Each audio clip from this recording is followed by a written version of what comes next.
35 minutos han pasado de la hora 17 en toda la República Argentina. Para nosotros es un gusto, un honor enorme recibir a un gran amigo y a un gran economista. Es el primer invitado del año. El primer invitado del año en la Cocina de las Noticias, y me estoy refiriendo a Diego Giacomini. ¿Cómo te va, Diego? Silvio Sacomani te saluda. ¿Qué tal, Silvio? ¿Cómo andás? ¿Bien? Bien, qué lindo escucharte. Muy feliz año, Diego. Un placer hablar contigo. Soy la primera entrevista que doy en el año, porque aparte últimamente no estoy dando muchas entrevistas, porque me vuelven loco y les digo a casi todo el mundo que no. Así bueno, que imagínate. No, bueno, para nosotros un honor enorme, Diego. Bien. Bueno, me alegro mucho. Bueno, muchas gracias, Diego. Bueno, en primer término, mirá, me gustaría conocer cuál es tu mirada, cuál es tu impresión, sí, y tu análisis con respecto a las medidas, sí, a este DNU enviado por Javier Milei al Congreso y también a la ley ómnibus. ¿Cuáles son los temas que más destacás? E insisto, ¿cuál es tu evaluación al respecto? Mira, el tema del DNU, debo decirte que obviamente te imaginarás que no lo leí todo. No, obviamente. Jamás lo voy a leer todo. Imposible. 663 artículos. Imagínate que ni los diputados ni los senadores lo van a hacer, así que... No, eso desde ya. Pero bueno, dicho esto, lo primero que tengo para decir es, sin lugar a duda, que yo estoy a favor de toda desregulación de la economía en la máxima profundidad posible y deseable. ¿Ok? Sí. Entonces, a mí me parece que desde el lado positivo, escucho con mucho retorno. Si me lo vamos a bajarlo urgente porque es muy... A ver ahí, Diego. Ahí escucho mejor. Dale, buenísimo, ¿no? Genial. Porque, dicho de alguna manera, a ver, dije la parte positiva. Yo estoy a favor de la regulación y de toda la economía. ¿Por qué? Porque hay que pensar que las regulaciones, en definitiva, hablando mal y pronto para que lo entienda la gente, son por un lado trabas para el sector privado, sí, a la hora de intentar hacer negocios, intentar invertir, intentar emprender, intentar producir, intentar comerciar. Perfecto. De la contracara vos me decís, ¿y por qué? Si es perjudicial de forma tan profunda y tan vasta para tantos, entonces existen. Y muy sencillo, todas esas regulaciones existen porque del otro lado, a expensas de perjudicar a, digamos, la producción, el trabajo, el comercio, el emprendedurismo, la inversión, hay unos pocos que se benefician. Capitalismo de amigos. ¿Quién se beneficia? Claro. La política, los empresarios ligados a la política, que después obviamente le pasan su tajada correspondiente a la política. O sea, en definitiva, las regulaciones son kioscos que encarecen la producción, encarecen el comercio, encarecen la inversión, encarecen emprender, y del otro lado juegan en contra de los consumidores, porque si encarecen todo eso, en definitiva los bienes y servicios que los consumidores compran van a ser más caros. ¿Ok? Bueno, y se benefician unos pocos, la política y los empresarios ligados a la política. Ahora, dicho esto, también tengo que decir que este DNU viene acompañado de cosas que están extremadamente alejadas de la ética, de las ideas de la libertad, que directamente atentan contra la libertad. Porque, por ejemplo, vos para desregular y eliminar kiosquitos, hablemos mal y pronto, no es necesaria que decretes la emergencia productiva, laboral, tarifaria, energética, comercial, bla, bla, bla, bla, hasta la fecha que vos digas, y después digas, y además es extendible 2 años más y se me ocurre a mí. Eso está en las antípodas de la libertad. Después hay otra más que es gravísima.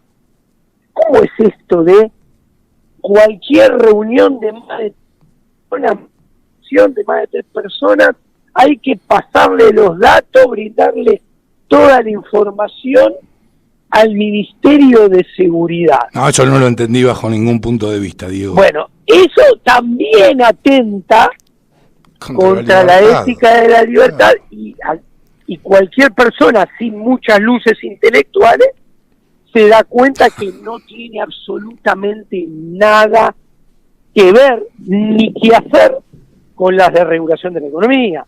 O sea, se puede, son estos 2 artículos, por mencionar solamente 2, realmente abren la posibilidad de una escalera hacia el infinito en materia de autoritarismo y tiranía. Vos no te olvides que siempre, a lo largo de la historia de la humanidad, las grandes tiranías y las grandes faltas de libertad no empezaron corriendo a 200 kilómetros por hora y manejando 500 kilómetros. No, empezaron de a poquito y de a pequeños pasos. No, pero siempre fueron, casualmente, con estos pasos que acabo de citar. Sí. ¿Ok? Entonces, marco estas 2 cosas que me parecen que es una de cal, una de arena con respecto al DNU. ¿Ok? Va ese DNU al Congreso. Vos me preguntás a mí, ¿está bien? ¿Está mal? ¿Avasalla las instituciones? Yo te tengo que contestar desde mi formación académica y desde mi subjetividad. Y siempre creo que lo he explicado acá con vos. Siempre, sí. Ni los congresistas, o sea, diputados y senadores, ni el Poder Ejecutivo, a nivel nacional, como a nivel provincial y municipal, son nuestros representantes. O sea, ni el presidente ni la vice son nuestros representantes. Ni los gobernadores, ni los intendentes, ni los diputados, ni los senadores son nuestros representantes. ¿Qué quiero decir con esto? Muy sencillo, no hay contrato de representación. ¿Y a dónde lo ve la gente? A ver, si Javier Milei dijo que iba a bajar impuestos y se iba a cortar una mano antes de subir un impuesto, sí, y sube efectivamente impuestos, sí, ¿nosotros tenemos alguna manera de evitarlo y hacer que dé vuelta su decisión? No, ninguna. Ahora, si un diputado y un senador dice, no, yo voy, invento, sí. yo voy a votar contra la ley del aborto, y después termina votando a favor de la ley del aborto, ¿uno tiene alguna medida para cambiar eso? No, tampoco. Esto simplemente lo menciono para ilustrar que no son nuestros representantes. Cuando alguien es tu representante, vos no solamente tenés la capacidad de sacarlo y cambiarlo por otro si hace algo que vos no querés, sino tenés la posibilidad de evitar que haga algo que vos no querés que haga. Por ejemplo, un jugador de fútbol tiene un representante. ¿Por qué? Porque hay un contrato firmado con nombre y apellido entre los dos. El jugador de fútbol tiene la capacidad de impedir que el representante firme el contrato que el jugador no quiere, y a su vez, si no le gusta nada lo que hace, lo echa y lo cambia por otro. Bueno, nada de esto se puede hacer. O sea, ¿y por qué menciono esto? Porque yo digo, y esto es muy importante, entender que no son nuestros representantes, porque acá el partido del DNU y lo que vaya a pasar en el futuro no tiene absolutamente nada con lo que piense la gente. ¿Qué quiero decir? Si en la plaza de los 2 congresos en la ciudad de Buenos Aires, frente al Congreso Nacional, hay 3 millones de personas pidiendo que se rechace el DNU, los diputados y los senadores lo van a ignorar y van a hacer lo que ellos piensen que a ellos les conviene hacer, ya sea para un lado rechazarlo o dejarlo correr. Entonces, todo esto que estoy explicando es, ¿y qué le conviene a ellos? Primero, lo que quiero decir es, no me estoy desvelando por el tema de las instituciones, que no me rajo las vestiduras, porque Milei manda este DNU. Milei manda este DNU porque él dice, bueno, manda un DNU, que así como no lo lee Giacomini, no lo va a leer nadie, por lo largo que es, y como lo tienen que rechazar ambas cámaras, y los estoy mandando a laburar en enero, cosa que no hacen más de 20 años, y lo más probable es que no hagan nada, y si no hacen nada, pasa el DNU. Sigue con vigencia, listo. Exacto. Del otro lado, el Congreso, eso es la óptica de Milei. Pongámonos del lado del Congreso. El Congreso recibe el DNU y dice, che, tenemos que laburar como unos negros, discutir como unos negros, un mes y medio, para bochar el DNU, porque la tiene que bochar la bicameral, las senadores y diputados. Sí. Bueno, si laburamos todo enero y un poquito de febrero, probablemente nos terminamos bochando el DNU. O sea, pongo el orden de magnitud del esfuerzo y del tiempo. Por supuesto. No sé qué van a hacer, pero lo analizo desde una suerte de teoría de los juegos. Y digo, si bochan el DNU después de un mes y medio, pensemos qué puede pasar. Primero, se le va a echar la culpa a los diputados y a los senadores que bochan el primer DNU de toda la historia y que le ponen palos en la rueda al gobierno de Javier Milei a los 30 días hábiles de que está en ejercicio. ¿Les conviene eso? ¿Que los culpen a ellos de que salga mal? A mí, a priori, me parece que no les conviene. Para nada. Pero sobre todo, ¿por qué no les conviene?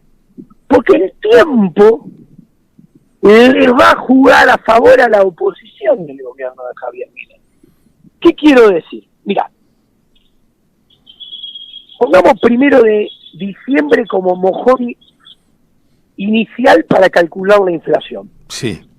Del 1 de diciembre al 29 de febrero, redondeemos, va a haber 80% de inflación. Al 30 de marzo, no sé, va a haber 125% de inflación. Por decir, a junio, por decir números simbólicos, no es una estimación, va a haber más de 200% de inflación. Entonces, ¿qué sucede? Realmente a mí me parece, desde el lado de algo parecido de la teoría de los juegos, decir, mira, yo soy legislador, no voy a dejar que me culpes a mí, yo no te lo bocho, dale, que pase.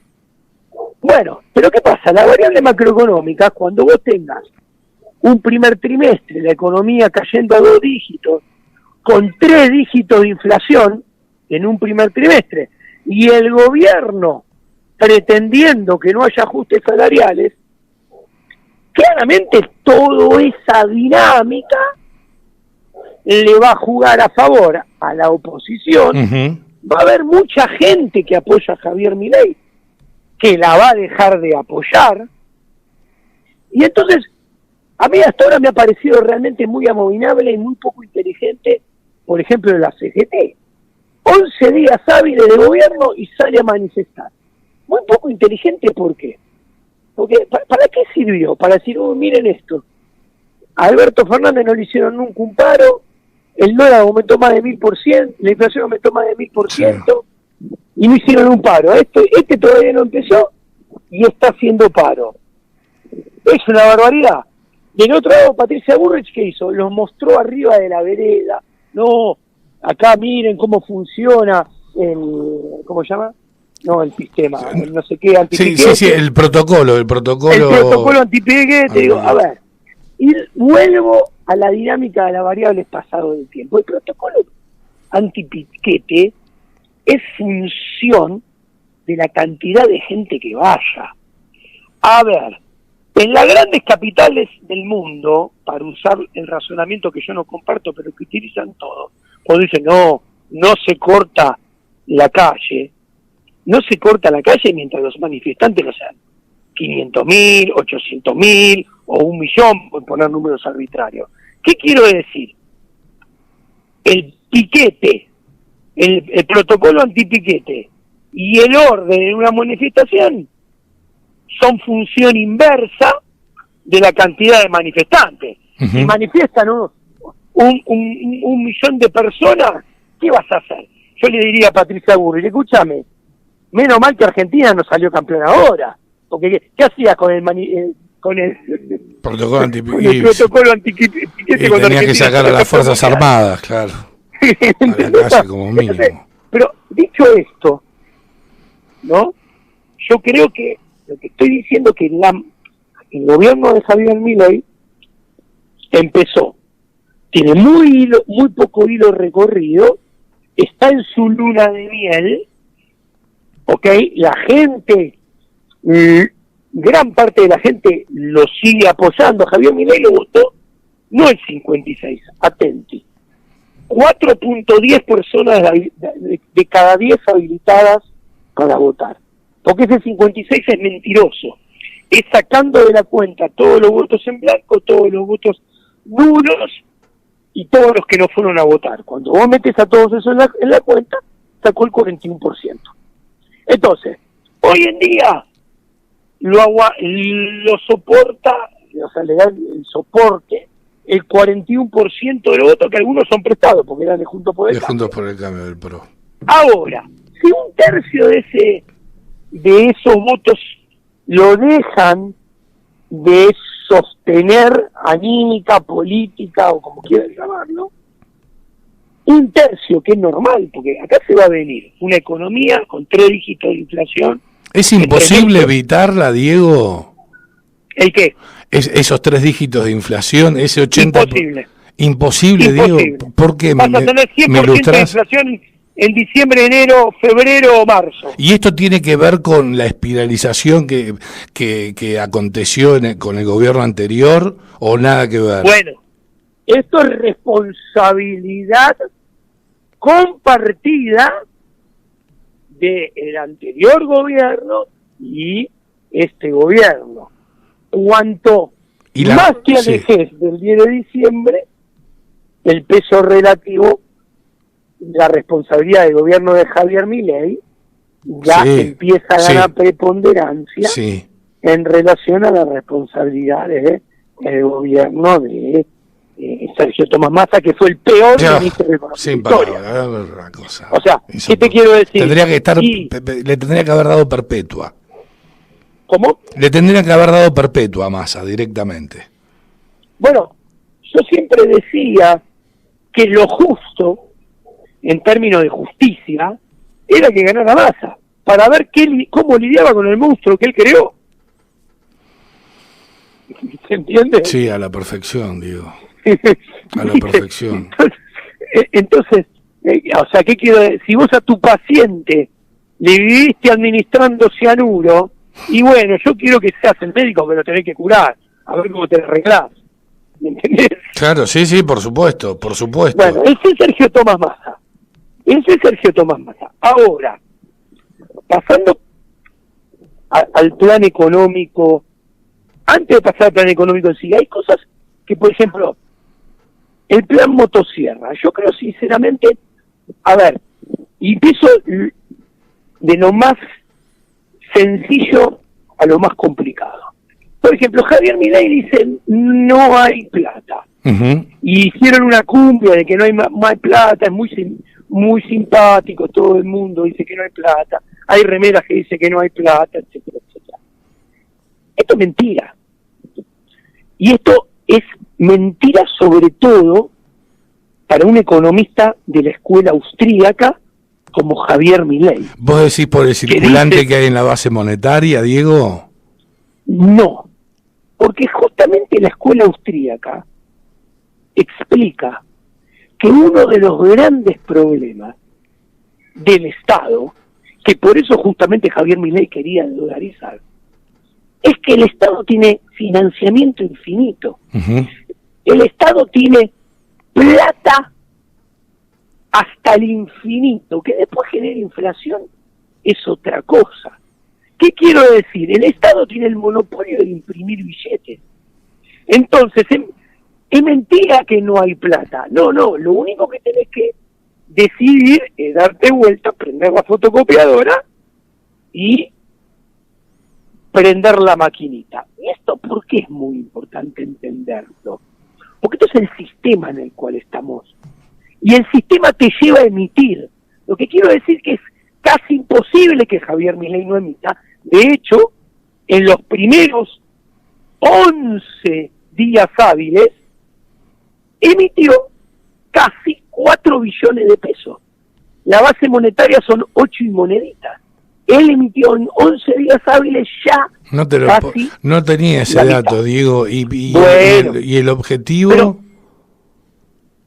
Pero escúchame esto, Silvio, quiero poner esto con un ejemplo del plan Motosierra. Un ejemplo emblemático. Javier Milei ¿qué ha hecho con el CONICET? Con el CONICET dijo, bueno, yo congelo el presupuesto del 2023 sí. Y se van a tener que arreglar con toda la plata que tenían para el 2023 todo el 2024. ¿Ok? Listo. ¿Esto qué implica? Esto implica que el CONICET en junio aproximadamente se queda sin dinero, no tiene más para pagar nada. Entonces, a propósito del ejemplo del CONICET, sí. Yo digo, bueno, y esto puede ser viable, puede ser no viable. Yo le cuento a la gente. En todo el mundo, la policía es estatal. En todo el mundo, la investigación básica es estatal. O sea, hay CONICETs en la mayoría de los países importantes del mundo. Primer acotación, ¿esto fue siempre así? No. En Londres, la policía estatal se inventó en 1833. Antes era privada la policía. La investigación básica en ciencia era toda privada. Esto se inventa en el siglo XX. Uh-huh. Ahora, ¿por qué el Estado avanza sobre las dos cosas? Porque eso da, por un lado, poder político al Estado. Imagínate todos los inventos que se utilizaron, por ejemplo, en carreras armamentísticas, carreras espaciales, etcétera, etcétera, etcétera. Y a su vez genera dependencias. ¿Qué quiere decir? Todos los investigadores del CONICET, si no laburan ahí, no pueden laburar en ningún lado. Listo. Ok. ¿Por qué digo esto? Esto lleva a que seguramente la policía y la investigación básica van a seguir siendo estatales hasta que desaparezca el Estado. Pero mientras siga habiendo Estado, que va a seguir habiendo Estado durante mucho, mucho tiempo, van a seguir siendo estatales. Entonces acá empieza la discusión. Y acá la bajo a tierra. Porque hice esta introducción para bajarlo a tierra. Hay una discusión que es muy válida, que dice, ¿Argentina tiene que tener CONICET? ¿Argentina tiene que tener investigación básica? Es válida. Algunos podrán decir que no, algunos podrán decir que sí. Perfecto. Los que digan que no, que probablemente Javier Milei diga que no, les gustaría cerrar el CONICET y decir, bueno, che, te puse el financiamiento hasta el 30 de junio para que te quedes sin plata. Y cuando te quedes sin plata no hay más CONICET. Listo.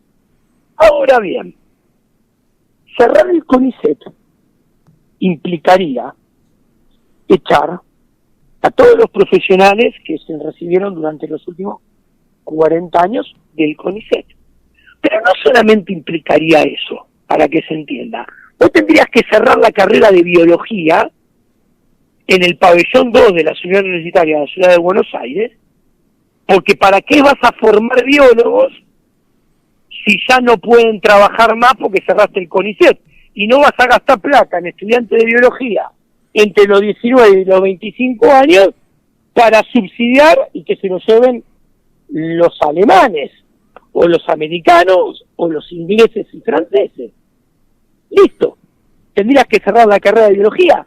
Tendrías que echar a los profesores de biología, porque no hay más carreras, no hay más estudiantes, no hay profesores, no hay más universidad. ¿Qué quiero decir?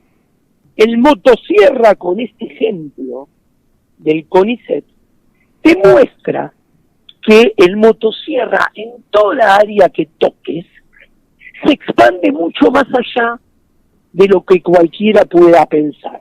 Entonces, ante esa disyuntiva, y acá vuelvo a la emisión, a la fuente de financiamiento eterno, infinita, que tiene el Estado, que es la maquinita. Le dicen a Javier Milei, el CONICET se quedó sin financiamiento. Tenés que echar al CONICET a todos. Tenés que cerrar el CONICET. Te va a decir, cerralos. Bueno, prepará. No solamente vas a tener que cerrar el CONICET y echar a todos los del CONICET. Vas a tener que echar a los profesores de la UBA de esas carreras, vas a tener que echar a los alumnos de la UBA de esa carrera, vas a tener que cerrar la facultad de la UBA de esa carrera, porque imagínate que el CONICET es la única salida laboral que tiene todo. Claro, eso. por supuesto. Entonces, sí. si cerraste, el CONICET tenés que cerrar todo eso. Eso lo tenés que hacer, Milei. Ahora, si no querés hacer eso, ¿sabés qué? Hay 300 de inflación. Dejate hinchar la bola, aprendé la maquinita, imprimí y pagarles aumento de sueldo, no de 300, invento el número, Sí, sí. de 250%. ¿Vos qué pensás que va a salir? ¿Qué pensás que va a salir? Sí, seguramente va a prender la maquinita. Y va a prender la maquinita. Y acá vos te das cuenta entonces que va a prender la maquinita, y acá siempre seguimos, y lo expliqué con un ejemplo muy descarnado y didáctico y fácil de entender, que los sistemas no se cambian desde adentro del organigrama del sistema, no se cambian con la regla del sistema, ni jugando con las instituciones del sistema. Por ejemplo, desapareció el Ministerio de la Mujer. Sí. Y todo enterito pasó como una secretaría debajo del Ministerio de Capital Humano. A lo sumo deben gastar 2 cafés y 2 medialunas menos. Como mucho. ¿Entiende lo que digo? Entonces, acá vemos que hay mucho más puestas en escena que realidad. Digo, explícame por favor la emisión en 11 días de 2 billones de pesos. ¿A qué se debió? A ver, cuando vos tomás los datos, números redondos, por favor, estoy caminando en la calle. Sí, sí, Diego. Por Números favor. redondos, vos tenías exactamente 31 millones de pasivos monetarios el 7 de diciembre, último día hábil de Sergio Tomás Massa.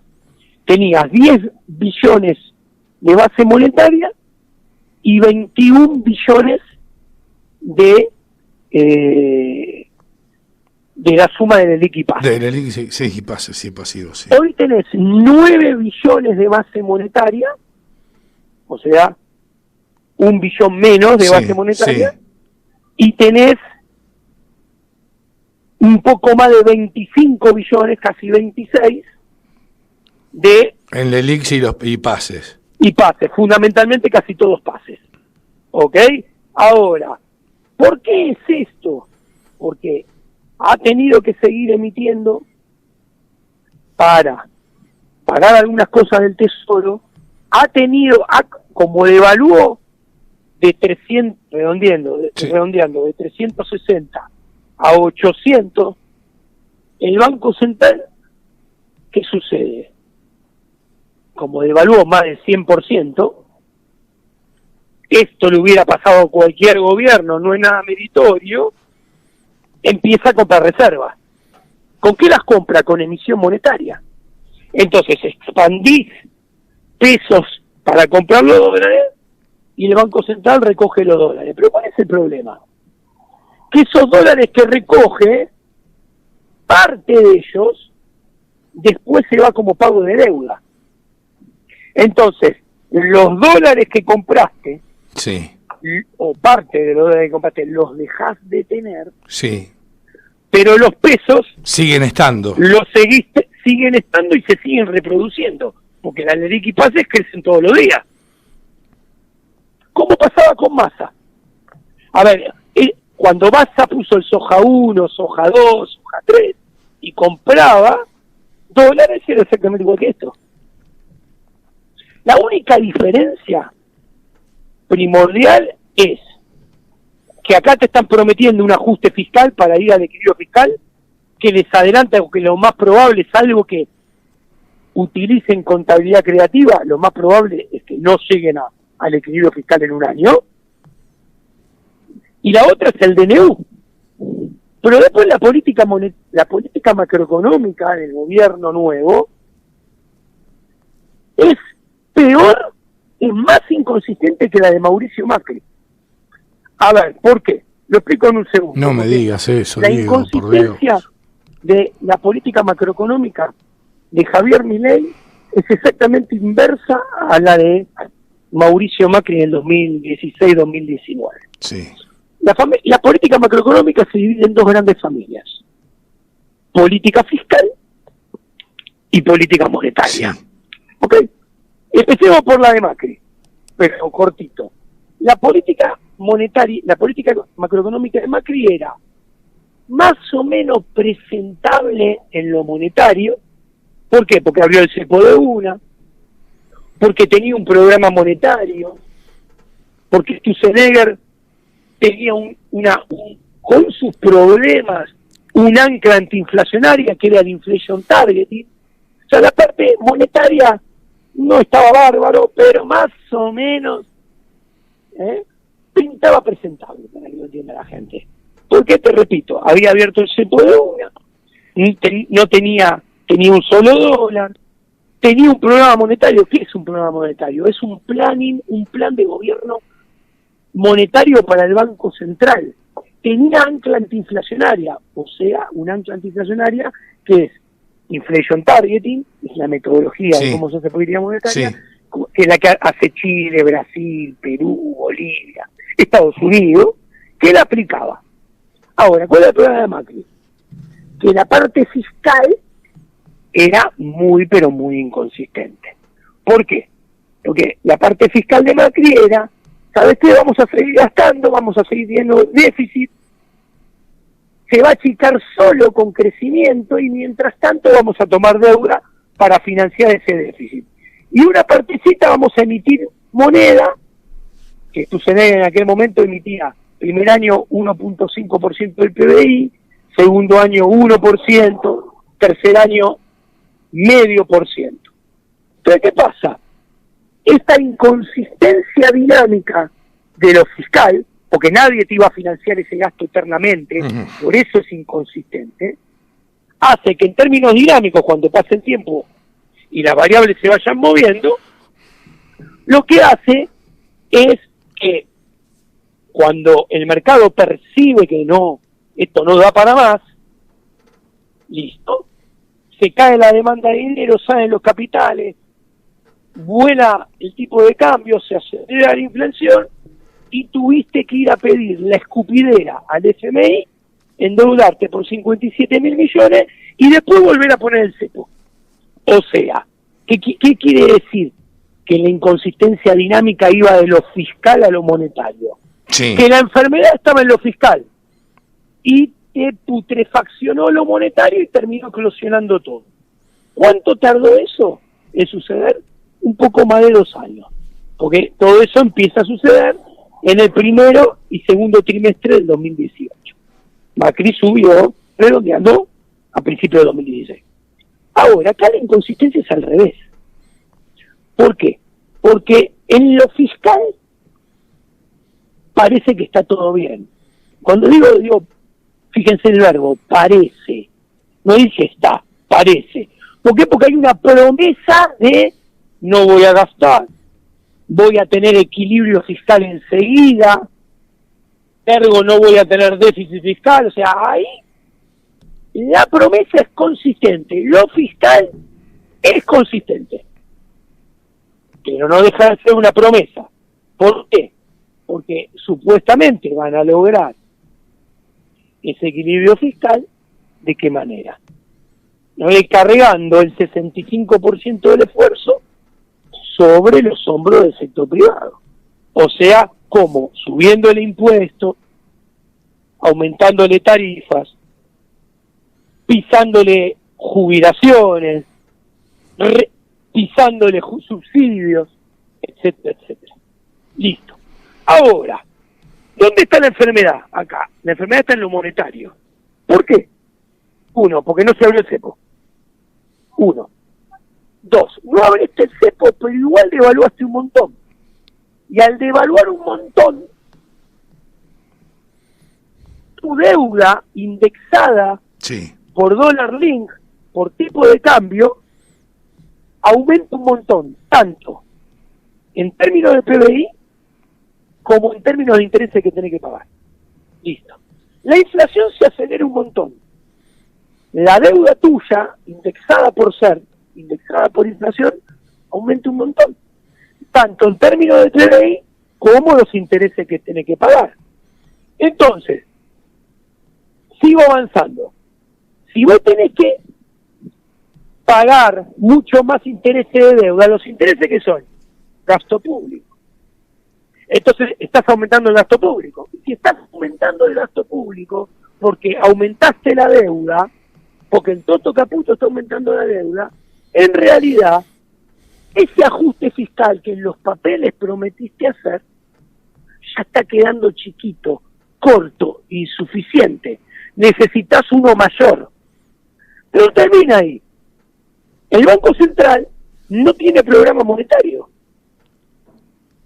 ¿Qué hace el Banco Central? No sabemos. No hace monetary targeting, no hace inflation targeting. No tiene ancla antiinflacionaria.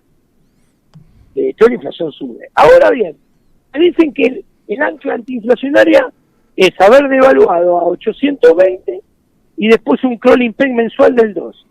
Si vos haces la cuentita de almacenero, es insustentable en términos dinámicos. Con la inflación que se proyecta, el dólar oficial en abril va a estar 5 puntos porcentuales más barato, más bajo que el que tenía Massa. Con lo cual, no es creíble. Y si no es creíble, ¿sabe qué va a pasar? Te lo digo ya. Decime. El dólar paralelo se va a empezar a deslizar, la brecha se va a empezar a ensanchar de a poco, después el dólar paralelo va a saltar, después la brecha va a saltar y van a tener que devaluar de vuelta el tipo de cambio oficial. Y va a ser, entonces, mayor crecimiento de deuda dólar blend, se va a acelerar la inflación de vuelta, mayor crecimiento de deuda FER, ¿y qué pasa? Y acá ves, como todas estas inconsistencias monetarias, ¿a quién contagian y a quién putrefaccionan? A lo fiscal. Exactamente al revés que con Macri. Ahora, ¿cuál es el problema?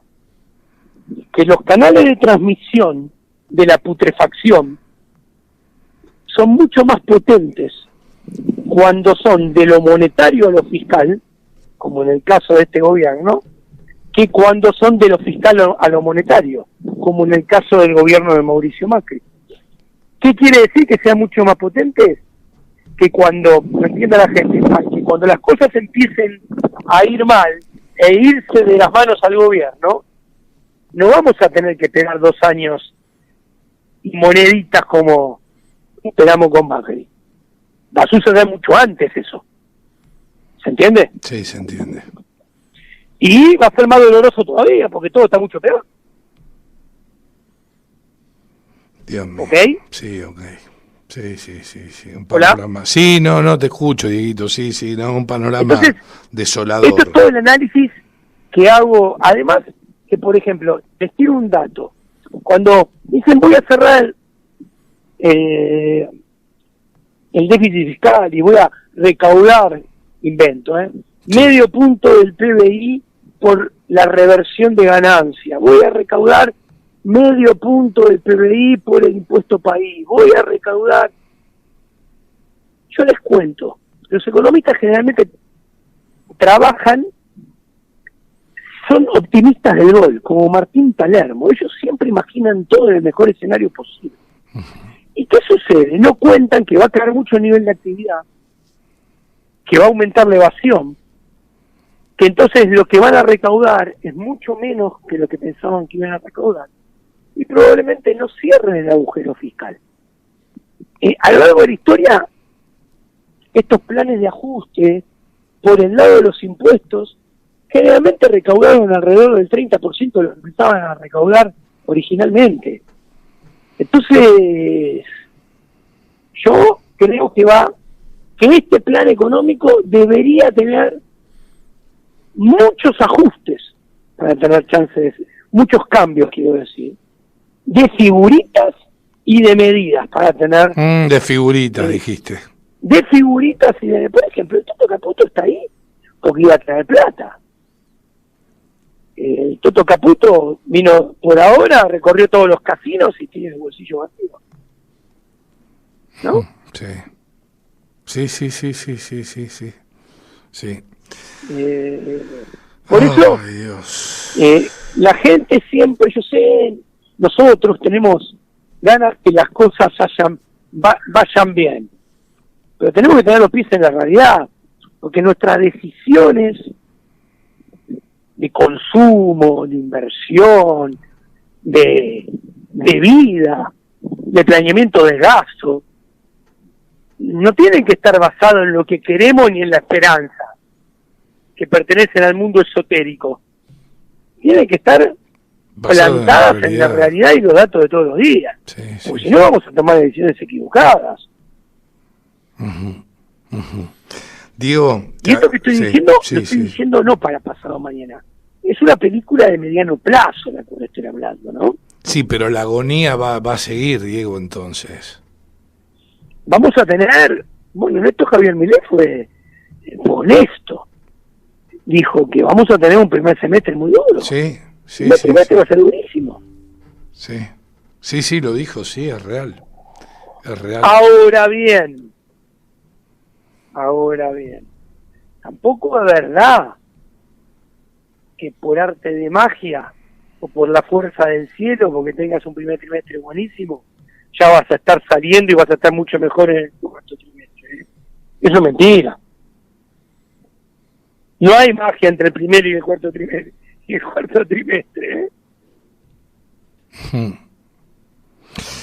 Diego, querido, te agradecemos infinitamente que sea tu primera entrevista del año y la nuestra con vos.